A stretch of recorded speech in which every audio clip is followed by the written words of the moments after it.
Hello everyone students, आज हम इस वीडियो में पढ़ने वाले हैं लॉ ऑफ वेरिएबल प्रोपोर्शन। हमने लास्ट वीडियो में देखा, हमने वहां पर शॉर्ट रन पढ़ा, लॉन्ग रन पढ़ा। शॉर्ट रन में हमने पढ़े कि जो हमारे फैक्टर ऑफ प्रोडक्शन है, कितने फैक्टर्स ऑफ प्रोडक्शन है हमें पता है, 4 फैक्टर ऑफ प्रोडक्शन है हमारे, land, labour, capital and enterprise. Short run के अंदर हमारा जो लेबर है फैक्टर ऑफ प्रोडक्शन, उसको छोड़कर बाकी सारे के सारे फैक्टर ऑफ प्रोडक्शन क्या रहते हैं, फिक्स रहते हैं। सिर्फ एक वेरिएबल फैक्टर वहां पे क्या रहता है, लेबर। तो लॉ ऑफ वेरिएबल प्रोपोर्शन भी हमारा जो है शॉर्ट रन से ही रिलेटेड है। यहाँ पर हम मान के चल रहे हैं कि यहाँ पे जो टाइम पीरियड है वो कैसा है, शॉर्ट है। लॉ ऑफ वेरिएबल प्रोपोर्शन हमें क्या बताता है स्टूडेंट्स, कि जैसे जैसे हम अपने वेरिएबल फैक्टर्स को फिक्स फैक्टर्स के साथ यानी कि लैंड, कैपिटल, इनके साथ हम कंबाइन करते जाते हैं, कि जितनी ज्यादा हम लेबर जो है वो फिक्स फैक्टर्स के साथ लगाते जाते हैं, वैसे वैसे हमारा जो टोटल प्रोडक्शन है वो पहले क्या करता है, इंक्रीज करता है एट द इंक्रीजिंग रेट। उसके बाद और हमने कंबाइन किया वेरिएबल फैक्टर्स को फिक्स फैक्टर्स के साथ, तब फिर इंक्रीज करता है but at diminishing rate. After some time वो क्या होने लग जाता है कि और ज्यादा अगर वेरिएबल फैक्टर्स हम लगाते हैं फिक्स फैक्टर्स के साथ, तो वो टीपी जो है हमारा डिक्लाइन करने लगता है। So law of variable proportion क्या है, that it states that as we increase the quantity of variable factors and keeping the other factors fixed, so firstly TP increases at increasing rate, then it will increases at diminishing rate and after that it will declines.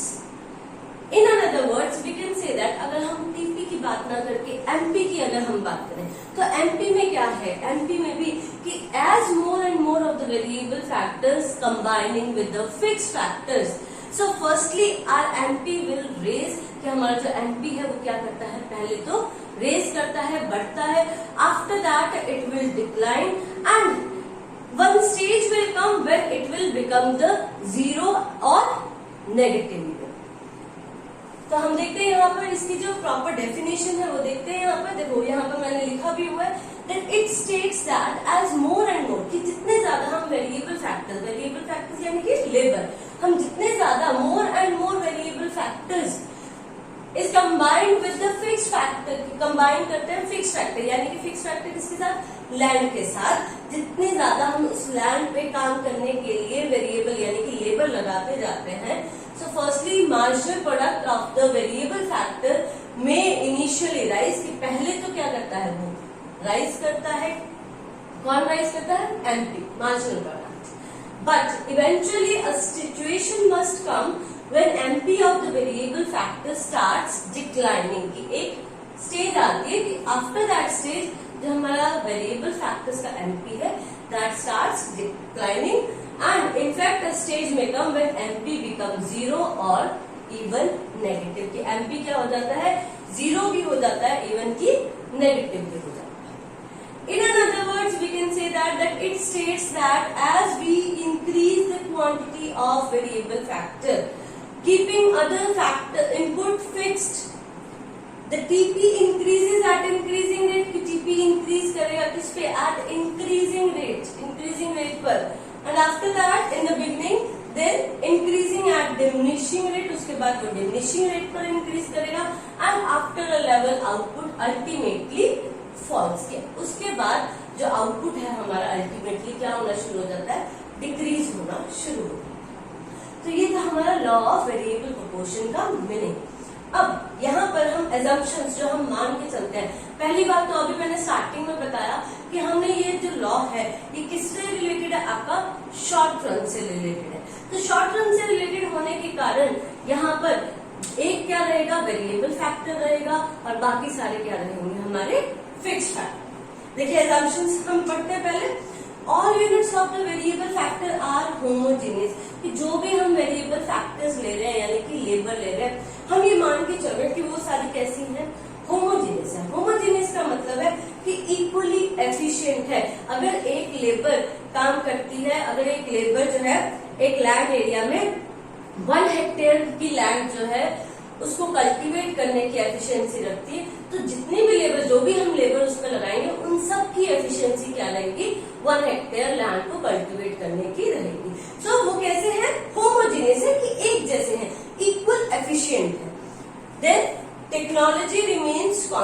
Technology हम मान के चल रहे हैं कि कैसी है, constant है, कोई भी चेंजेस टेक्नोलॉजी में नहीं हो रहे।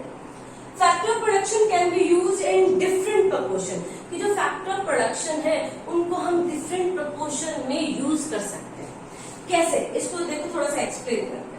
अब सपोज करो एक लैंड है, 2 हेक्टेयर लैंड, 2 हेक्टेयर लैंड है, उस पर मैंने टोमेटोज ग्रोज किए, ठीक है। वहां पर मैंने पहले एक लेबर लगाई, तो मेरा फैक्टर रेशियो क्या हो गया, देखो यहाँ पर हम फिक्स फैक्टर पहले लिखते हैं। आपको मैंने प्रोडक्शन फंक्शन में करवाया भी था कि हम जो फैक्टर प्रोडक्शन फंक्शन है वो किस तरह से रिप्रेजेंट करते हैं, fix factor and after that variable factor. तो हमारा रेशियो कैसा हो गया, 1:1 का, सॉरी 2:1 का, क्योंकि हमने क्या लिया, 2 हेक्टेयर लैंड ली, ठीक। अब क्या हुआ, अब मैंने अपने लेबर जो है वो वेरिएबल फैक्टर को बढ़ा लिया, क्योंकि हम कह रहे हैं ना कि जितने ज्यादा वेरिएबल फैक्टर हम लगा, इसका मतलब हम वेरिएबल फैक्टर्स और लगा सकते हैं, चेंज है लेबर्स। अब मैंने क्या कर लिया कि 2 लेबर लगा ली, तो अब मेरा फैक्टर रेशियो क्या हो गया, 2:2। तो इसका मतलब चेंज हो गया, पहले था 2:1, अब है 2:2। तो यही हमारी assumption है कि factor ratio of the production can be different proportion, कि वो डिफरेंट प्रोपोर्शन हो सकते हैं।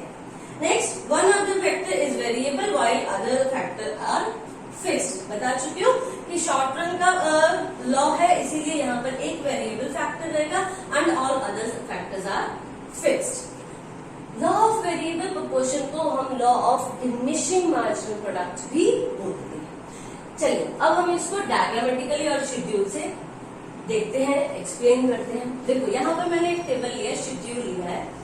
यहाँ पर लैंड क्योंकि हमारा फिक्स फैक्टर है, उसमें कोई भी चेंजेस नहीं होंगी, तो हर एक यूनिट पर हमारा जो लैंड रहेगा वो सेम रहेगा, उसमें कोई भी चेंजेस नहीं रहेगी। तो 1 1 1 मैंने हर टाइम क्या ले लिया, 1। आप कुछ भी ले सकते हो, 2 भी ले सकते हो, 10 भी ले सकते हो, कुछ भी ले सकते हो, बट द कंडीशन इज कि वो ऑल टाइम क्या होना चाहिए, फिक्स होना चाहिए, सेम होना चाहिए।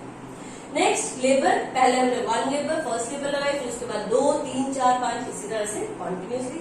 अब देखो टीपी, पहले टीपी था 2 5 9 12 14 15 59 40। अब देखो यहाँ से हम पहले निकालेंगे एमपी।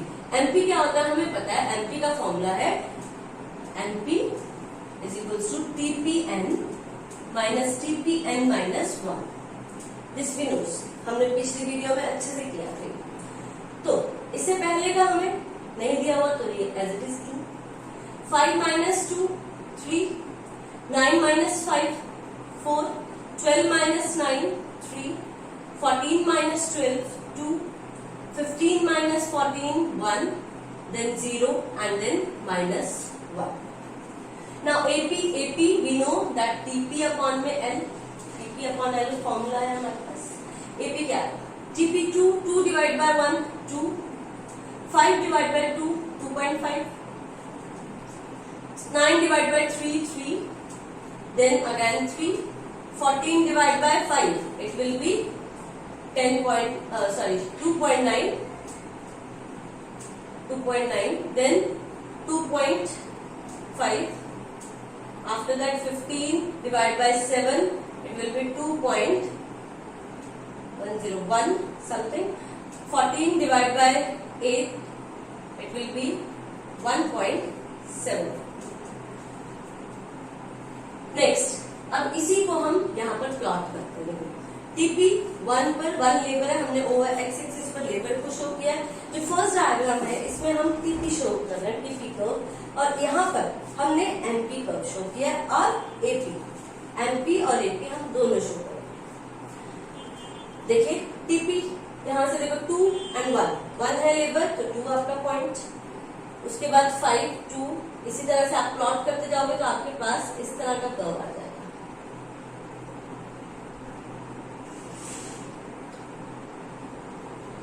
दिस वन, ठीक। सिमिलरली आप जब एमपी और एपी कर्व करेंगे तो आपके पास कर्व आएगा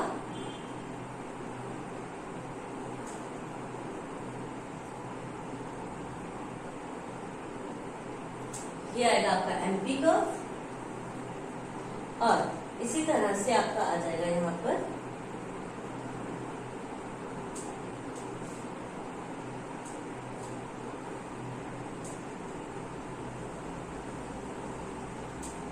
एपी कर्व।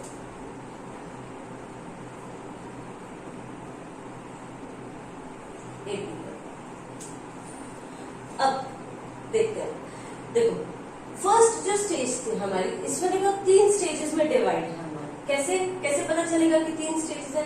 पहले देखो जो टीपी है हमारा, जो एमपी, इसमें मार्जिन देखो 2, फिर 3, फिर 4, यानी कि टीपी पहले क्या हो रहा है, इंक्रीज कर रहा है 2, 5, 9, यहाँ तक पूरा इंक्रीज। पहले तो गैप आ रहा था 2 का, फिर 3 का, फिर 4 का, तो यहाँ तक तो हमारा जो टीपी है ये यहाँ तक कौन से रेशो में, इंक्रीजिंग रेट पर इंक्रीज कर रहा है। देखो इंक्रीज कर रहा है और हर बार गैप क्या आ रहा है, ज्यादा आ रहा है। तो इस स्टेज, ये है आपकी स्टेज फर्स्ट, स्टेज फर्स्ट, जहां पर हमारा TP increases eight increasing rate.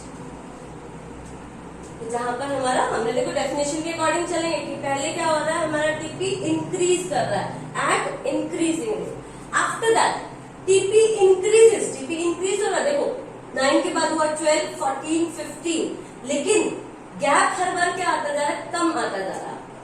पहले 2 का गैप आया, देन 1 और उसके बाद 0। तो यहां तक जो है आपकी ये आएगी आपकी second stage, stage second, when TP increases at decreasing rate,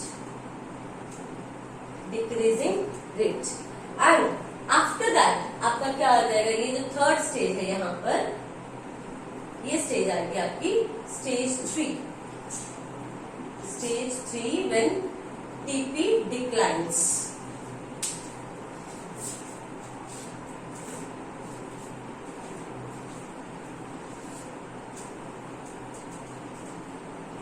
TP declines।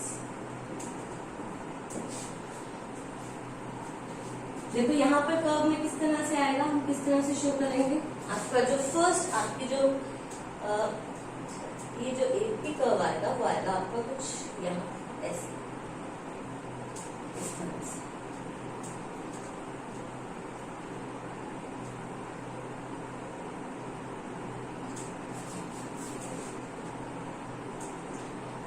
तो आपकी जो फर्स्ट स्टेज आएगी that will be this one, stage first, यानी कि यहां तक ये जो है टीपी, यहां तक टीपी क्या कर रहा है, इंक्रीज हो रहा है एट इंक्रीजिंग रेट। तो इसको बोलेंगे हम इंक्रीजिंग रिटर्न्स। यहां पर मिलेंगे हमें, प्रोड्यूसर को मिलेंगे इंक्रीजिंग रिटर्न्स, मींस यहाँ पर प्रोडक्शन को वो वेरिएबल फैक्टर जितना ज्यादा से ज्यादा लगाकर कंबाइन करता जाएगा फिक्स फैक्टर्स के साथ, उसका प्रोडक्शन क्या होता जाएगा, बढ़ता जाएगा। सेकेंड स्टेज है आपकी यहाँ 0, यानी कि जब आपका टीपी मैक्सिमम है और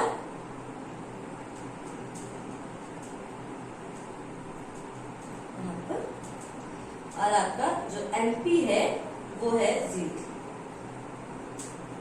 ये आ गई आपकी स्टेज सेकेंड, सेकेंड स्टेज। ध्यान रखना सेकेंड स्टेज क्या है, जहां पर आपका टीपी क्या है, मैक्सिमम है सेकेंड स्टेज में, और एमपी क्या है, 0। और यहाँ पर हम फर्स्ट स्टेज को कैसे सेग्रीगेट कर रहे हैं, जहां पर एमपी और एपी कट कर रहे हैं आपस में, ठीक है, मीन्स जहां पर एपी और एमपी इक्वल है। अब थर्ड स्टेज कौन सी हो गई, इधर वाली थर्ड स्टेज, स्टेज 3, जिसको हम बोलते हैं नेगेटिव रिटर्न्स, और जहां सेकंड स्टेज में हमें डिमिनिशिंग रिटर्न्स मिलता है। डिमिनिशिंग रिटर्न्स का मतलब क्या है कि हम बढ़ा तो रहे, हमारा प्रोडक्शन तो बढ़ रहा है और वेरिएबल फैक्टर्स को हम और ज्यादा कंबाइन करते जा रहे हैं फिक्स फैक्टर्स के साथ, लेकिन वहां पर हम तब तक उसको कंबाइन करेंगे जब तक कि हमारा टोटल प्रोडक्शन मैक्सिमम ना हो जाए, बस। और जैसे ही मैक्सिमम होता है हमारा टोटल प्रोडक्शन, या हम कह सकते हैं कि जहां पर एमपी 0 हो जाता है वहां पर आकर हम अपना प्रोडक्शन स्टॉप कर देंगे। कोई भी प्रोड्यूसर कभी भी सेकेंड स्टेज जो है थर्ड स्टेज में वो एंटर नहीं करेगा। क्यों नहीं करेगा? क्योंकि देखो यहाँ पर जितने ज्यादा वो वेरिएबल फैक्टर 7 से 8 करती वेरिएबल फैक्टर, ठीक है, जितने ज्यादा वो बढ़ाता जाएगा उसका टीपी क्या होता जा रहा है, अब डिक्लाइन होता जा रहा है, कम होता जा रहा है, और एमपीपी कैसा हो गया है, नेगेटिव हो रहा है। So no, not even a single consumer means जो भी रैशनल इंटेलिजेंट कंज्यूमर प्रोड्यूसर होगा वो कभी भी स्टेज 3 में एंटर नहीं करेगा, यानी कि प्रोडक्शन नहीं करेगा। सिमिलरली स्टेज 1 में भी वो क्या नहीं करेगा, प्रोडक्शन अपना स्टॉप नहीं करेगा। क्यों स्टॉप नहीं करेगा? क्योंकि अभी भी उसको जितने आप वो वेरिएबल फैक्टर देखो 1, 2, 3, 4 लगाता जा रहा है तो उसका प्रोडक्शन क्या होता जा रहा है, इंक्रीज होता जा रहा है। इंक्रीज हो रहा है तो इसका मतलब उसके रिटर्न्स भी इंक्रीज होंगे, तो अपना और ज्यादा प्रॉफिट जनरेट करने के लिए वो और ज्यादा प्रोडक्शन करेगा। तो कभी भी एक इंटेलिजेंट प्रोड्यूसर स्टेज 1 में अपना प्रोडक्शन स्टॉप नहीं करेगा। इसका मतलब कि जो इंटेलिजेंट प्रोड्यूसर है, जो रैशनल प्रोड्यूसर है, वो कहां तक अपना प्रोडक्शन करेगा, जब तक कि वो अपनी स्टेज 2 को अचीव ना कर ले, जब तक कि वो अपना मैक्सिमम जो टीपी है उसको अचीव ना करे। क्लियर? तो ये था हमारा law of variable proportion. That's all for today. Okay, thank you and have a nice day.